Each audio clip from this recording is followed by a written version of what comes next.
अब देखिए, कांग्रेस की ज्योति की एंट्री तो बीजेपी में हो गई, लेकिन किशन पोल में कांग्रेस के लिए मुश्किलें बढ़ गईं। ऐसे में अब ज्योति को टिकट मिलने से किशन पोल में मुकाबला दिलचस्प यानी रोचक हो जाएगा। ज्योति खांडेलवाल ने कांग्रेस से हवा महल किशन पोल से की थी दावेदारी, टिकट ना मिलने से नाराज हुई और भाजपा में ज्योति खांडेलवाल शामिल हो गई। अब किशन पोल से टिकट मिला तो कांग्रेस का गणित बिगड़ सकता है। ज्योति की एंट्री के बाद में अमीन कागजी के लिए किशन पोल की डगर मुश्किल हो सकती है, क्योंकि 20 साल से राजनीति में सक्रिय ज्योति जनता द्वारा सीधी मेयर चुनी गई थी, 2 बार पार्षद रही हैं, 4 दीवारी में पकड़ मजबूत है और सांसद का चुनाव भी लड़ी हैं। तो किस प्रकार से समीकरण बन बिगड़ रहा है इन नेताओं के आवागमन से, वो हम आपको बता रहे हैं। राजस्थान की जनता कांग्रेस पार्टी को कभी माफ नहीं करेगी, क्योंकि 5 वर्षों में राजस्थान के विकास को अवरुद्ध किया है। और आप देख रहे हैं कि आप सरकारी कर्मचारी को भी कुत्ते के रूप में उनकी शब्दों का उपयोग कर रहे हैं।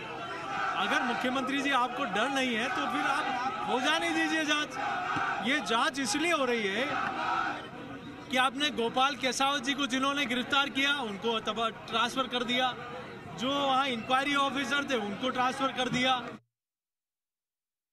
फायदे नुकसान का कोई आंकलन नहीं, पर कांग्रेस में मची भगदड़ सामने है। वो प्रतिबद्ध लोग जिन्होंने पीढ़ियों से कांग्रेस का साथ दिया, आज इस कुराज के कारण, इस भ्रष्टाचार के कारण, किसान के साथ नाइंसाफी के कारण, नौजवानों के लुटते अरमानों के कारण आज भारतीय जनता पार्टी के परिवार में आए हैं। इससे बड़ी बात नहीं हो सकती।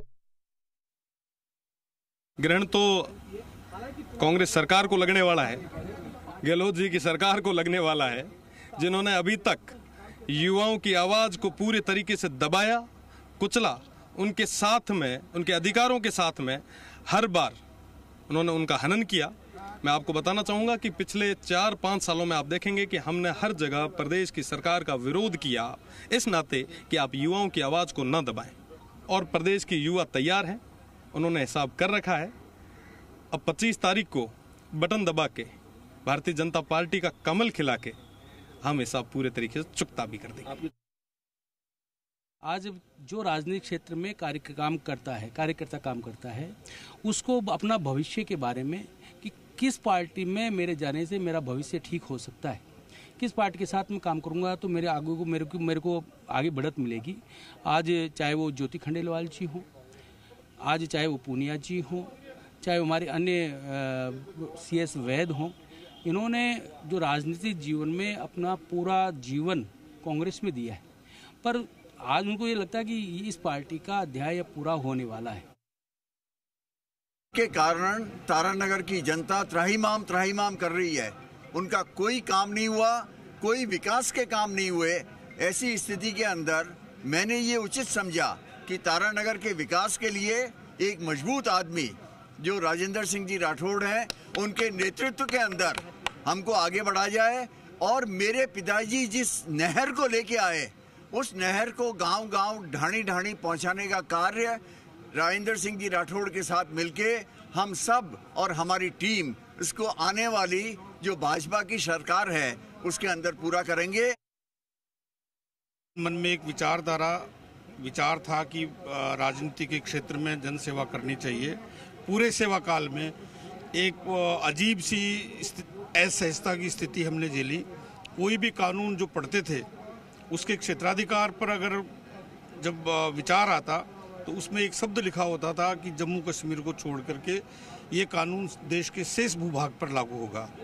एक जननायक ने, विश्व के एक लोकप्रिय नेता ने उस असहजता को समाप्त किया। धारा 370 और 35A अनुच्छेद, जिसके बारे में कोई सोच नहीं सकता था।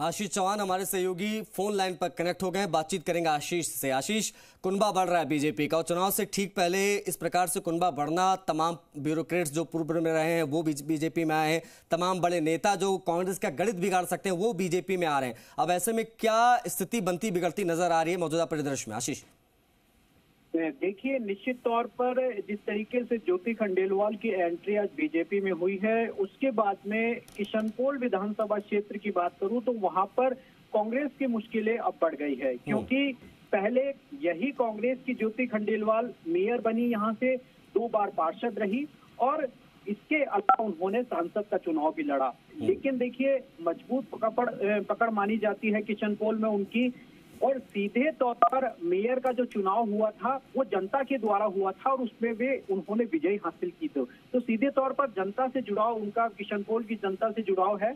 लेकिन देखिए मुस्लिम बाहुल्य सीट पर जो मुकाबला है वो बेहद दिलचस्प हो गया और यहाँ पर अमीन कागजी की मुश्किलें अब बढ़ गई है, क्योंकि अमीन कागजी का विरोध भी वहां पर देखने को मिल रहा है और ज्योति खंडेलवाल की एंट्री के बाद में पूरे समीकरण वहां पर बदल गए हैं। दिलचस्प बेहद मुकाबला वहां पर होता हुआ दिखाई देगा और सीधे तौर पर जो कह सकते हैं हम कि निश्चित तौर पर किशन पोल में जो सारे समीकरण हैं वो यहाँ पर बदल गए हैं। और देखिए वैश्य वोटरों को साधने के लिए बीजेपी अब ज्योति खंडेलवाल पर बड़ा दाव खेल सकती है, ज्योति खंडेलवाल को किशन पोल में टिकट दे सकती है।